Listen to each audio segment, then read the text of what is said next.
This is a B-24. How many of you knew that? Show of hands. Okay, so you've been paying attention.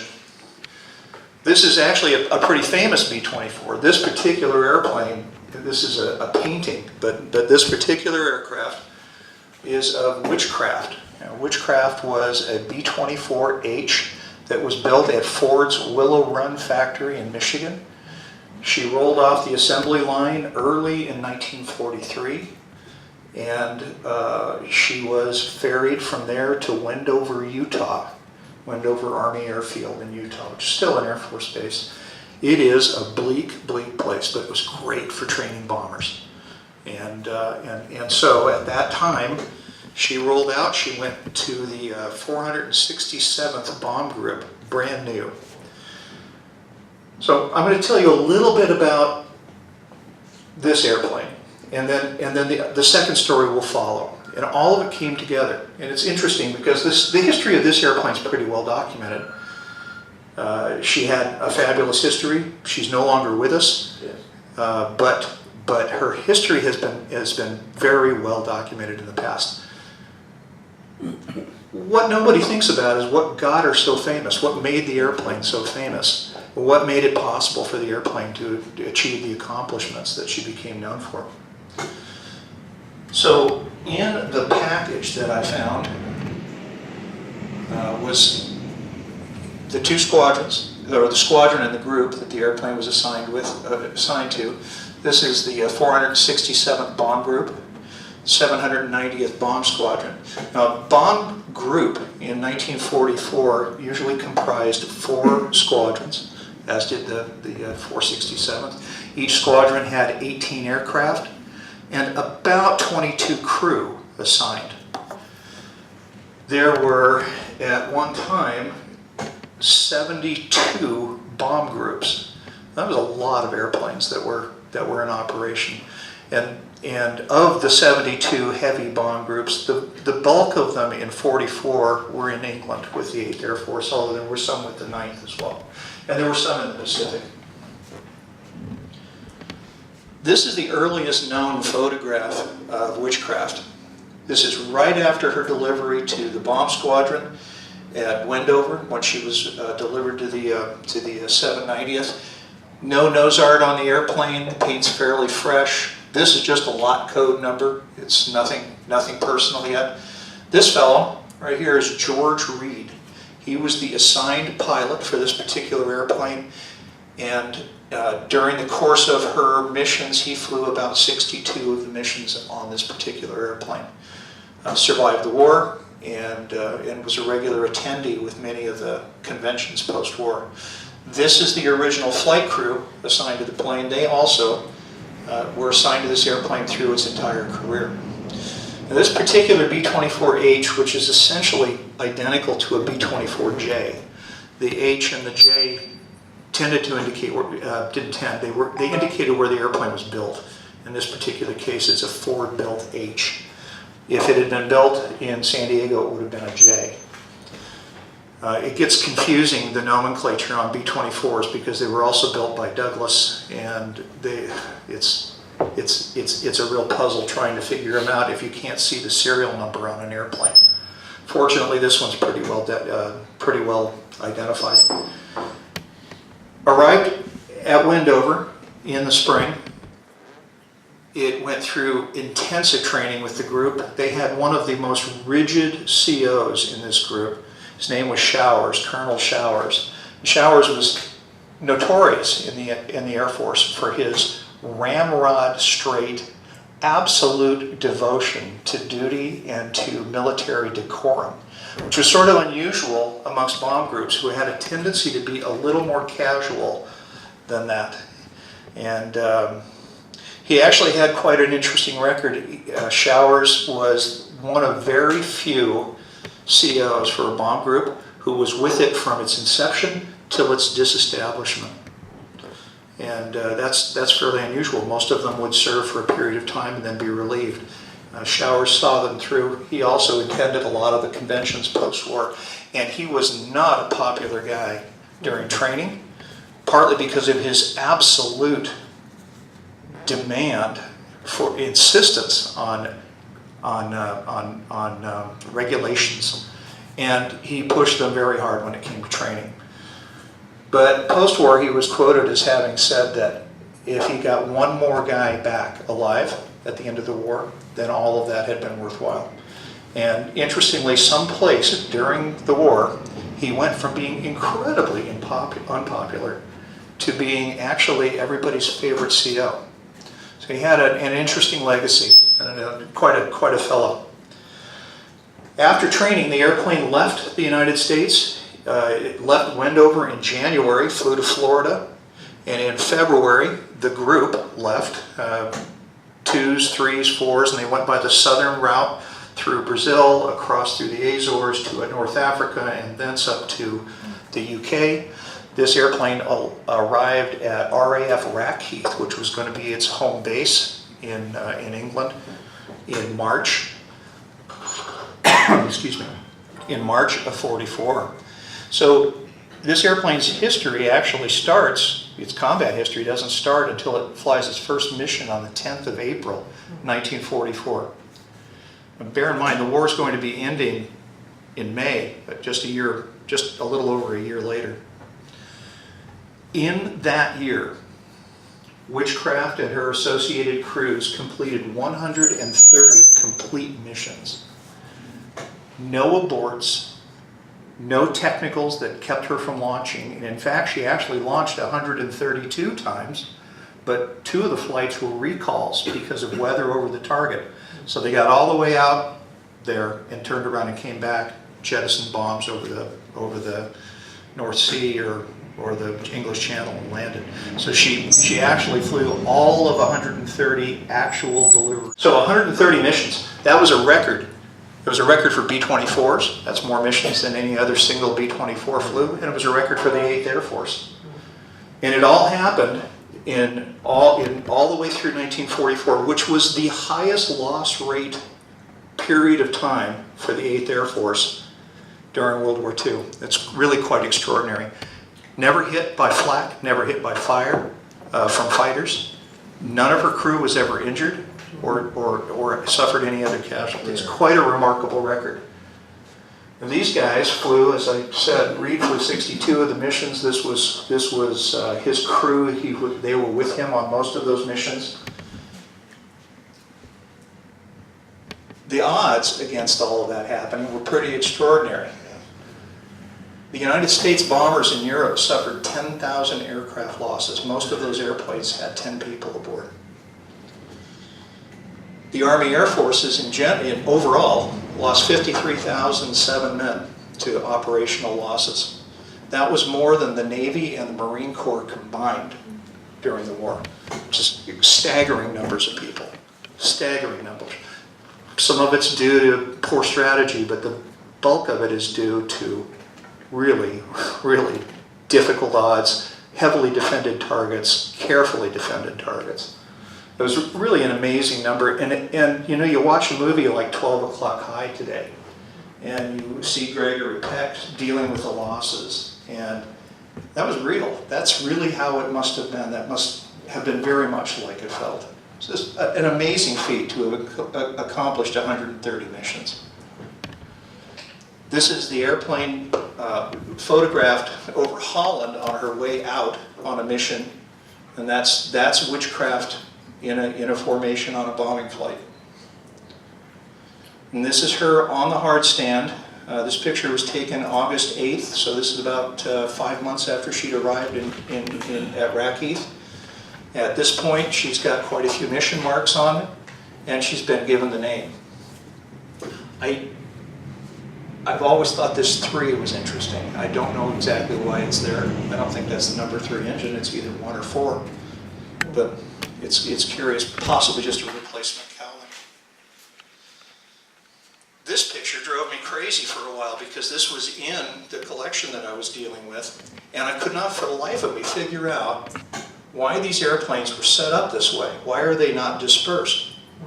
Why are they so close together? And then I thought, oh, maybe it's the end of the war and it's time to fly them back to the US. Maybe that's what they were doing. But that wasn't it. It turned out that on magnification, if you look real closely, these are not suitcases piled underneath them. They're jerry cans. Now, the 467th, along with a number of other bomb groups, as the Allied forces started to rampage across France and toward Germany, outstripped the fuel supplies. And a lot of these bomb groups started flying what they called truck missions. Now, they didn't count as combat missions. They didn't, so they, according to my records, this particular airplane flew over 20 of these things, and they're not counted amongst the 130 missions. Those 130 were really true combat missions. These were basically trucking missions where they were carrying equipment, supplies, mostly fuel. And that's why they're parked this way, is so that they could quickly load the truck from the trucks into the aircraft. This airplane right there, that's Witchcraft parked back there. So, this particular airplane and her various crews flew every mission that the 467 flew when they were in Europe. From the very first mission on the 19th or on the 10th of April in 44 to the very last mission on the 25th of April 1945. 130 missions in a year. The math is pretty interesting. She flew a lot of missions. A lot of them are clustered up around June, July, the summer of 44. A ton of them are against interdiction targets in and around, first around Cherbourg. This is kind of interesting from a historical standpoint. If you look at her mission log, in late May, she flew a lot of interdiction missions around the Pas de Calais. Quite a few. She flew, and basically against targets like railroad marshalling yards, bridges, those kinds of targets, which is not a casual target for a heavy bomb group. The next month, in June, it's almost twice as many missions, all against the same type of targets, but encircling Normandy. And how it factors into the bigger strategy of the war is really interesting, because in May, Eisenhower was trying to convince the Germans that he was going to invade at Pas de Calais. So of course they were flying missions in Pas de Calais to draw German attention to that area. But a month later, after the invasion had taken place, the activity shifted to where the battle was really raging. And she racked up quite a few missions down there in France. But a little later, this would be probably the fall of 1944, pushing in or getting closer to the winter as they were starting to get closer to the Battle of Bulge period. It's interesting because these airplanes were not, some are olive drab, some are natural metal. That's how they were delivered. They weren't stripping the paint as time went by. They just had mixed equipment. Now this is the flight and ground crew of the airplane, and they've all got this was their 120th mission, and each one of these guys, there's 12 guys in the picture, they all have 10 fingers up. 120 missions. Pretty impressive. Question? Yes, sir. What about the 25 mission rule for rotation? That all went away in 42 and 43, or late 42 and into 43. Yeah. Reed, right here, flew the first and the last mission. Now, he never flew 130. I think his total mission count was, I think he flew about 60 missions total. I think, I'd have to do some research to get the actual date that the 25 mission rule went away, but it went away, I think, sometime in 43. It also led to, if you notice the P caps that the guys are wearing, the sides are down. We used to call that the 50 mission crush because they wear their headsets on their hats. Yeah, this. So, Witchcraft. The war ended in May of 45. Her last mission was the 25th of April. The airplane sat in England for a little while. The crew flew her back to the United States. She landed at Bradley Field, Connecticut. They checked in at the line office as they walked off the ramp, and that was the last time they ever saw the airplane. They had lived in or with that airplane at that point for almost 2 years. The airplane was, it wasn't demilled, but they removed all of the weapons from the aircraft at that time. She was flown to Willow Grove for public display, and it was on display at Willow Grove for a couple of months. And then she was ferried to Walnut Ridge, Arkansas, as were so many other B-24s, and in 1946 she was scrapped. This is a picture of them lined up. You can see there are a few olive drab airplanes sprinkled in amongst the silver. Some of these airplanes were brand new right out of the factory, and many of them were returning vets. So that's sort of the story of Witchcraft. I didn't know the story. I've practiced mostly naval history, but it was really interesting to read the odds against this airplane achieving what it achieved, and you start to wonder, how is that even possible? The most unlikely person is one of the people responsible. One of the pictures the first picture that popped out to me was this one. This was a formal portrait inside a folder. This man is George E. Dong. Now, I've got to tell you, when I look at crew shots, when I look at maintenance shots, I almost never see ethnic diversity in the picture. This guy stood out. First of all, in the box of goodies, I didn't have a picture of the actual box, but it was a paper bag and a box. And in the box, you open up this box, and it was like a box you'd get a shirt in as a gift, was a belt. This guy's waist must have been about this big. There were patches, there were name tags from various conventions, and then there were some portraits that looked like this, and then there was an album. Now the album is where the gold usually is, but not entirely. A lot of this man's history was in the paperwork. George E. Dong was born in 1907 in Bakersfield, California. By 1920, his family had relocated to San Diego and was living in National City. About 1940, the family moved again, this time to Coronado, where they bought a house on C Street. Dong had attended Roosevelt High School, just down the street here, right over by the zoo, and took mainly mechanical engineering classes.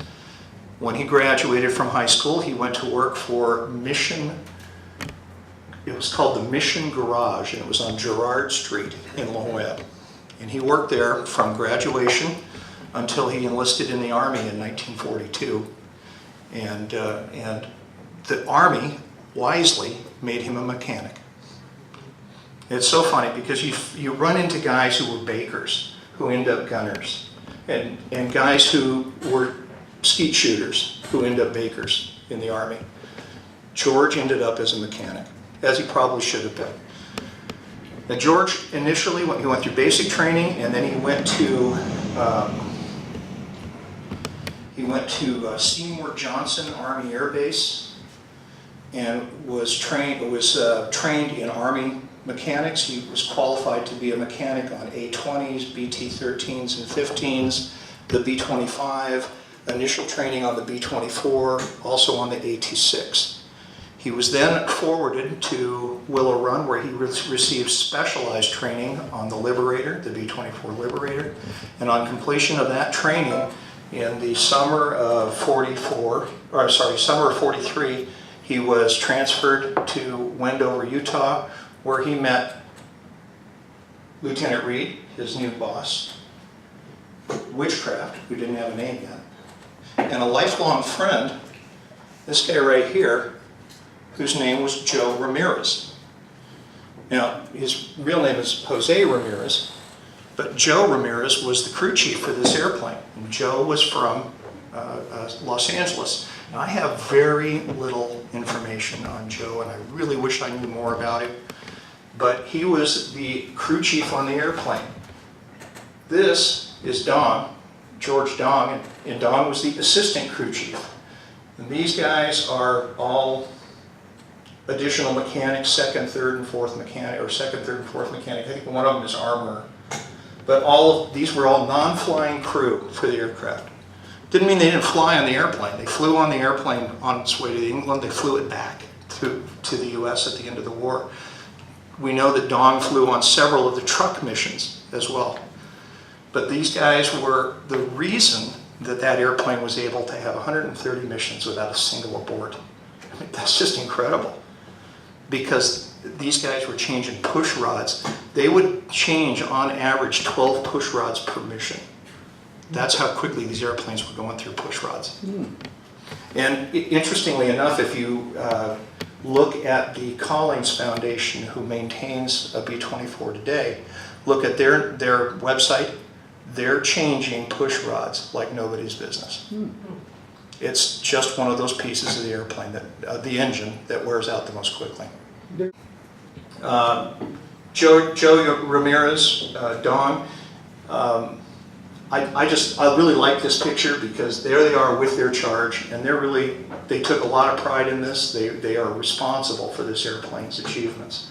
And Dong, as I said, he lived here in Coronado. On the completion of the 120th mission, the entire ground staff were given citations, and Dong and the rest of them were taken by train to London. This is General Kepner, who was in charge, who was the CO of the 2nd Air Division. 2nd Air Division controlled this particular group of bombers. And he's giving Dong his citation in this picture. They had a week's leave in London. Based on the pictures that are in the scrapbook, they had a great time. They did not get a lot of leaves like that, I don't think, and it's really pretty neat to see. The other thing that's interesting is how tattered the uniform is. There are great big holes in it. The breeches are, and you know, these guys flew and fought with what they had to a large degree, and supplies weren't always easy or in large availability. Fascinating.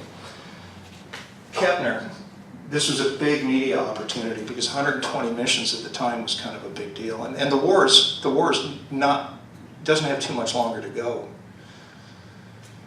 Now, when the war ended, as I said, Dong flew back with the airplane to Bradley, Connecticut. He was mustered out, and in August of '45, and he returned to Coronado, where he got a job almost right away at Naval Air Station San Diego, where he worked at the rework facility and specialized in PB-4Y, privateer and liberator reconditioning. And of course, it was an aircraft he was intimately familiar with at this point.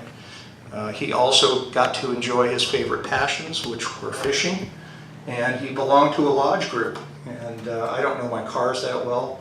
I don't know what that is. 54 Mercury. Well, there you go. So about 9 years later, he's got himself a pretty nice looking Merc, and a very cool suit. And a great hat. Yeah, great hat. Gotta love the hat. Yes, sir. What was his ethnic background? Chinese. Yeah. Chinese. His father was not born in this country. Oh. 39 pounds, 8 ounces. What about the fish? Yeah, exactly. Yeah. Well, you can see what I meant about the guy's waist. He's not a big guy. Obviously, VFW was very important to him. This is a parade. These buildings are all still there on Orange in Coronado. In '61, he retired from government service. So from '42 to '61, he had been in almost continuous government service. He retired from San Diego. He had been awarded several citations while he had been working there for creativity and for thorough job done. He must have been very popular with the boss. Shorkey appears to be the name of the officer giving him the award. He also stayed very deeply involved with the 467th Bomb Group. Joe Ramirez, change sides here, that's Joe Ramirez, George Dong, And the guy in the middle is George Reed, the pilot of the airplane. And so there are tons of pictures like this in there.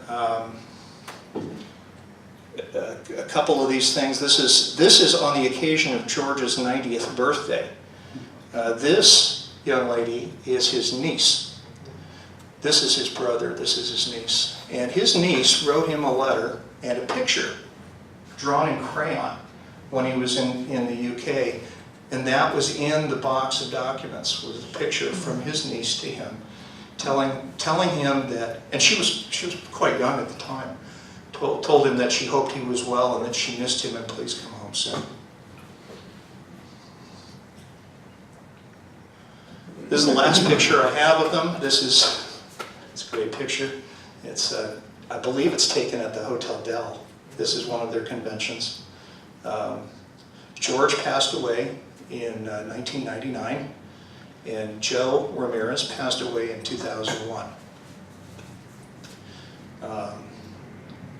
George's family brought a couple of, as I said, a box and a bag in that said Uncle George's stuff on it. Now, George never married, so the family had his stuff in a box and a bag in the corner of a garage or a closet someplace, and brought it into us. It had been lovingly preserved, or lovingly cared for. It had not been, it was in good shape considering how old it was.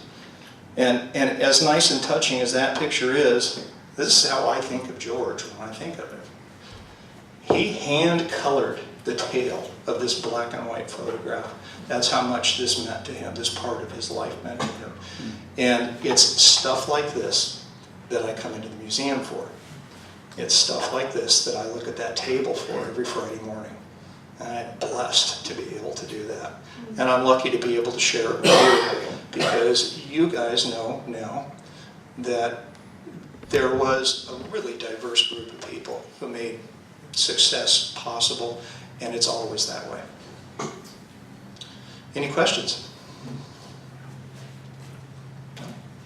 You want to talk about the Collins Foundation? Oh, Collins Foundation. So next time the Collins Foundation comes to town, they'll bring this B-24 with them. Now this is not, first of all, it's not an H. Secondly, it's not Witchcraft. Witchcraft, as I said, was scrapped in 46. This is a J. This particular airplane was built against an American Army Air Force contract, and then was provided to the British and sent to the Far East, where it was used by the Southeast Asian Command until the end of the war, at which point it was abandoned. And by abandoned, I mean abandoned. Now, the terms of Lend-Lease were kind of simple. When an airplane, when the leased country was done with the airplane, they could do one of two things with it. It could be returned to U.S. control, or it could be destroyed on site with the previous agreement of the U.S. Now, the U.S. did not want these airplanes back at that point. They didn't need them. They had enough airplanes to scrap already. So this airplane was parked in a large lot near Lahore in India. And there were hundreds of them. Quite honestly, hundreds and hundreds of them. Now, the terms of Lend-Lease was that the airplanes had to be destroyed, right? So what the British did was they had all these airplanes in a big pool, so they started driving bulldozers in there and breaking the tails off the airplanes, because that would render them inoperable. But they couldn't get into the center of the circle. So some of the airplanes managed to survive the slaughter. What happened when the British left India in 48 was that these airplanes are still sitting there. The Indian Air Force scrapped all the airplanes on the outer corners, but in the center there were some airplanes that were undamaged. And they continued to operate those airplanes into the 1960s. This is one of them. So these airplanes, about 68-ish, they decided to donate some of these airplanes to various museums, or sold them for next to nothing. There's one on display at the Canadian War Memorial. There's one on display up here at March Air Force Base. Kermit Weeks has one. Collins Foundation's got one of them. They're scattered around. The one that's up at, if you've ever been to the Castle Air Force Base Museum, their B-24 is one of the ex-Indian airplanes. Pima's got one. Yeah, same thing. In fact, Pima for many years had Indian markings on one side and U.S. markings on the other. Still does. So, a tribute to their heredity. This is the actual Collins Foundation airplane, which is currently the only active B-24J. And there is an LB-30 that flies as well. It's owned by the Commemorative Air Force, and they call it a B-24D, but it's not. And so when you think about the B-24, and I'm sure all you docents must know this, the B-24 was built in staggeringly large numbers, more numbers than any other bomber, and I think any other single fighter. And in spite of what B-17 guys will tell you, it's actually an extraordinarily capable airplane. First of all, it was quite a bit faster than a B-17. A B-24 with an engine out was still faster than a B-17 with 4 engines running. It had a longer range. It didn't have quite the same ceiling, but close, certainly close enough for what it needed for combat.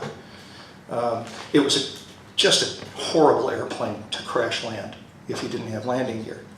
But you're going to get that from any airplane with a high wing design, and you're going to get a larger bomb bay because of that high wing design, which this airplane had. The old joke about living in the boxes the B-17s came from isn't good. It's not right. This is a wonderful airplane, a fabulous airplane. We did a oral history recently that was fascinating. We had a guy who'd flown these things, or engineer on these airplanes in Italy, where the working conditions were just atrocious, especially mud and rain and cold. And so he was in central Italy. They were flying missions they were flying over Austria and up toward the Brenner Pass, and maintenance on the B-24 was never exactly easy, and especially hydraulics and systems that ran through the wings. And this guy wrote in his diary, when this war is over, I'm going to buy one of these bastards and park it in my backyard and throw rocks at it for the rest of my life. Which I thought was just hilarious. So when he came in to do the oral history, the interviewer asked him if he still felt that way, and he goes, nah, it brought me home. So I think sort of like Colonel Showers, these things had a way of growing on you. That B-24 comes around to San Diego about every April. Yeah, that's part of the usual schedule. It was just here. It usually goes up to Carlsbad, and for a few $100 you can go for a ride on it. I use this picture because the other picture has sponsorships written all over the side of it, so you can't really tell what it is. I love this particular photograph. It shows the airplane at its best. Question? Oh, in 1941, they had an assembly line at Convair. I worked on that assembly line. I put instruments in the B-24s. There you go. And the PBYs. And the PBYs. Another one of my favorites. Oh, yes. A question? Sir. Did you ever find an origin as to why they named it Witchcraft? That 130 missions. This is probably one of the most famous B-24s. Short of Lady Be Good, which was a real B-24D, which is pretty well known. Unlike, one of the jokes amongst the B-24, B-17 community is that the B-17 had an extra seat for the publicist. Yeah, which is the reason the B-17 was in 1946. There was a study done by Time magazine for the most recognized airplane. The B-17 was #1, not the DC. I would have thought it would have been the DC-3. It wasn't the DC-3. It wasn't the Mustang. It was the B-17, which is maybe where that publicist seat comes from. The B-24 did not have that level of press, and it was a long-serving bomber. It served post-war for some time in roles not bombing related. Yes, Bob. Was it comparable to the B-17 in a number of planes and missions? I mean, were there more B-17s flying? There is a B-17 that flew close to the same number of missions. No, I mean in... No. No, B-24s flew many more missions than Did B-17s they did. have more B-24 planes than they had B-17? Yes. Yes. Oh, yeah. Yeah, as I said earlier, more of these were built than any other bomber. Why do they call it witchcraft? No clue. No idea where the name came from. Normally there's some kind of direct link to the name. Don't know. Popular song perhaps? Somebody asked me recently why there were more B-24s flown in the South Pacific than B-17s. That was the range. Originally they said it was because of the range. That is not necessarily the case. The airplanes actually have fairly similar range. There's a couple hundred miles difference. Now that might be enough to make a difference in survivability in the Pacific, but the B-17 was not, if I had to guess, I would tell you it was spare parts. They wanted to concentrate the spares, and it made a chain of supply easier. General Cardenas, who flew both, said that this thing was a real truck to fly. He called the B-17 a sweetheart. It was so easy to Yes, fly. it was. Now, You have a special the big feeling difference about that? between the two airplanes, if you're looking for a negative, it's that the high wing loading of the B-24's Davis wing made the airplane more of a challenge to fly. However, Colonel Showers, CO of the group, is described in the diary of his co-pilot as a virtuoso in the airplane. That he could make that airplane do anything in flight, and that his routine had been to train his pilots to fly the airplane like a fighter, not like a bomber. And I suspect there may be some truth to that. That may be the case. It had almost twice the wing loading of the B-17. So that Davis wing gave you a lot of speed, less drag, more range, but it came at a cost of flyability. They said the B-17 was easier to fly in formation, which made it a favorite in 8th Air Force because those were formation missions. That could be another reason. Yes, sir? I was thinking they were pressurized, were they? No, No. no. Were they 2,800 engines on there?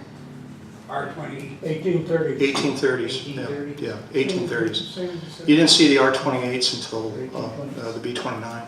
The Navy version had the single tail instead of... Well, yes and no. The Navy bought both. The first Navy of the type were actually not called privateers and had double tails, just like this airplane. In fact, this is how much they were like this airplane. They were essentially this airplane. What happened was the Army was starting to find themselves stretched for pilots. So if you're interested in all that history between the wars, the Army claimed jurisdiction over all activity around our coasts, up to and including anti-submarine patrols, which meant that the Navy was basically an over-the-horizon force, right? When the war started, the Army was strapped for pilots.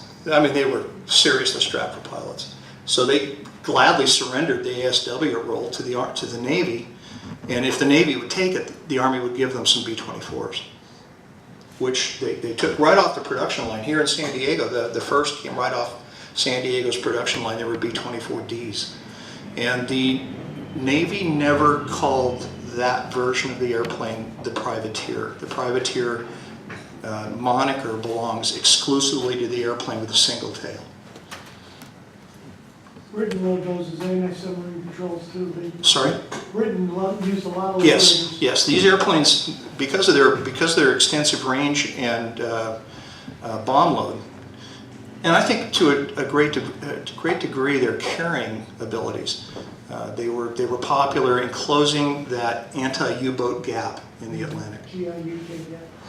Sir. It's a story told by Charles Lindbergh that he was invited as a consultant by Consolidated Bell-T to visit the B-24 factory and give recommendations. And he made some 24 or 30 recommendations for safety and flying ability. And his story is not one of those recommendations was put into action because they didn't want to stop the production line. This comes up a lot when you talk about World War II production lines. It happens over and over and over again, and on some very popular types. Now, that doesn't mean that they didn't necessarily use that idea, but it didn't happen on the production line. San Diego, most of the B-24s made in San Diego actually went through 2 production lines. I don't think most people understand that, but you didn't want to do, if you're turning out 4 bombers a day, or 12, they got up to, at one point they were doing 12 a day. That's 1 an hour was, during the day shift, was rolling off the line. My godfather tells me that he lived over in Loma Portal when he was a child, and he had a rake that he would lean on the clothesline, and he would shoot down every bomber as it went over, and there were so many going over that he got tired of it. They were really producing a lot of these airplanes. Now, to institute a change that required some kind of structural is not good to the war effort. So what they did was they rolled these things out, and then they flew them to Litchfield Park in Arizona, where a second production line was done just for what they called operational modifications. And those airplanes would go in to one end of that facility and come out the other, ready to be issued. Now, the Ford airplanes didn't do that. They actually went straight from the factory to the units. But this was a common practice. PB-4Ys, we were talking about the single-tail privateer. Airco, who made the turrets that went on the PB-4Ys, was really slow in producing the turrets, and they were having problems. So they made a tailor-made plexi form to go over the nose of the privateers as they came out of San Diego's production line, so that they could ferry the airplane one-time flight to Litchfield Park, where it would sit and wait for turrets. That was a fairly common process. They did that with the B-29s. There were 4 plants that built it. 3 of them, they weren't finished when they came off the line. They had to be finished somewhere else. It's very common. It happened with P-51 Mustangs. It happened with B-25s.